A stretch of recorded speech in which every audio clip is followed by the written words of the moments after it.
From about 1965, the wall's fortifications took on a more permanent air. Beside the newly widened death strip, a concrete wall replaced the hinterland fence. A new electrified signal fence alerted guards to any breakthroughs. Anti-vehicle traps were installed, and wooden watchtowers replaced with concrete ones, each with 360-degree views of the death strip. So that guards could rush to the site of any escape attempt, a patrol road ran the entire length of the barrier. A strip of sand was laid to betray the footprints of escapees. An anti-vehicle ditch guarded the western wall, which was heightened and topped with piping that was hard to grip. Floodlights lit up the wall, which not only divided the city, but also ran 100 miles around West Berlin to seal it off from East Germany. Running across the death strip was an impossibility. Escapees would need to find other ways out. Hartmut Richter was born in East Germany in 1948. Teachers told us, you live in the first state where workers, farmers, built the state, and it's the best German state. Nicht? And that, I believe. As a child, Hartmut had been well indoctrinated by the East German regime. But today, at the monument to the wall in Bernauer Straße, he teaches young people a very different story from the one he was taught at school. Und auch das zu verhindern, waren die Türme so konzipiert gebaut, dass man also auch jederzeit in den Himmel leuchten konnte. Hartmut soon realized the wall was built not to defend East Germany against the West, as his teachers told him. It was designed to keep East Germans in. There was music too, nicht? I liked to hear the Beatles, the Stones, Beach Boys, and so, and we hair grow, Determined to escape, Hartmut decided to cross the border where the wall could not run, where a canal ran between East and West Berlin. He would have to swim 1,000 yards. It would take him 4 hours.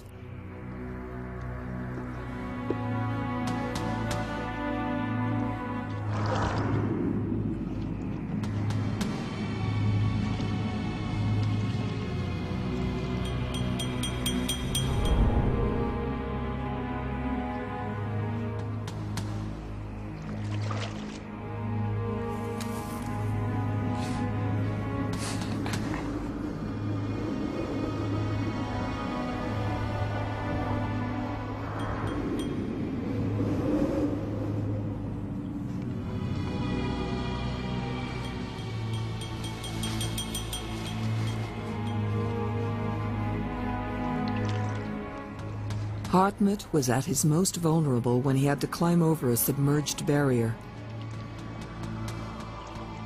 He managed to avoid detection.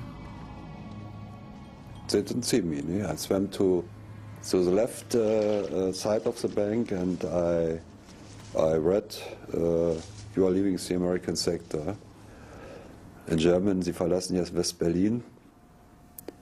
I moved to the checkpoint, any meters behind.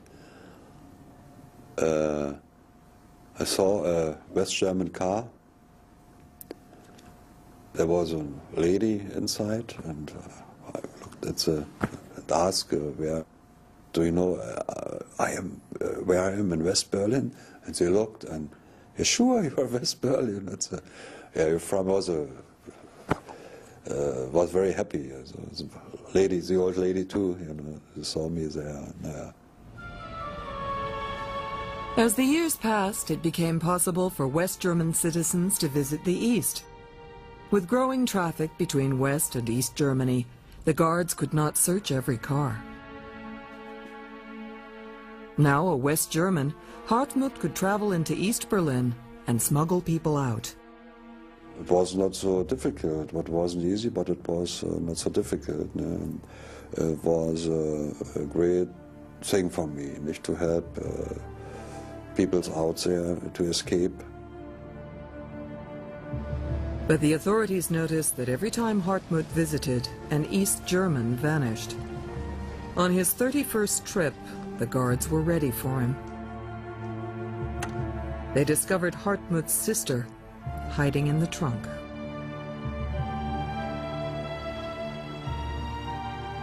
They were both arrested. Hartmut was sentenced to 15 years. He was sent to this Berlin prison.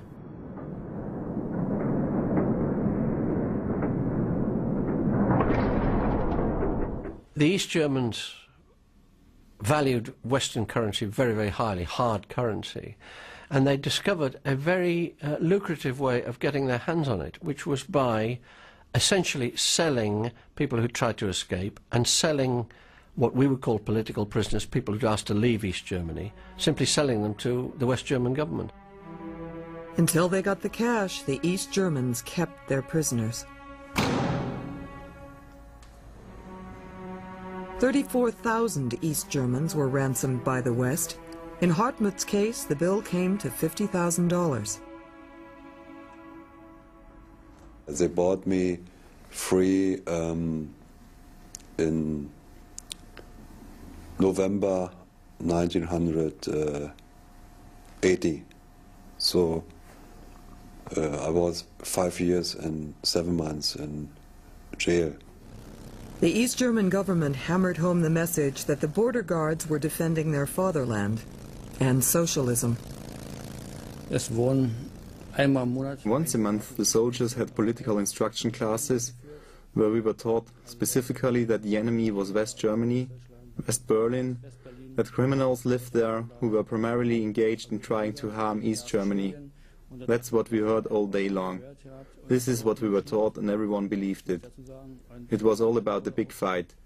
That is what everything came down to. Socialism versus capitalism.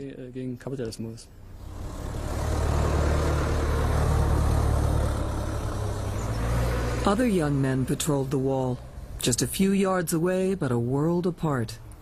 The U.S. Army maintained a daily wall patrol to assert their rights in Berlin, just as the Russians, the British, and the French did. The presence of communist and NATO troops just a few feet apart made Berlin a potential flashpoint throughout the Cold War.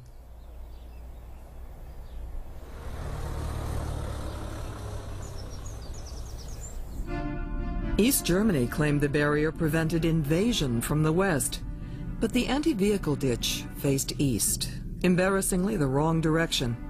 So in 1975, East Germany invested in a new wall. Watchtowers were replaced with ones that didn't sway in high winds. But more important, anti-vehicle obstacles could be removed, and the anti-vehicle ditch filled in because of the design of the new wall segments. Von diesen Winkelementen sind insgesamt 45,000 of these segments were produced. Each one of these segments cost about $150. 59 Mark für die Grenzanlagen. This new wall allowed the border guards to remove the anti-vehicle ditch. The new segments fulfilled the same function as the ditch barrier, because their anchored construction prevented vehicles from trying to ram through the wall. It would not topple. Each prefabricated segment was then smoothly joined together and often brightly painted by artists on the western side.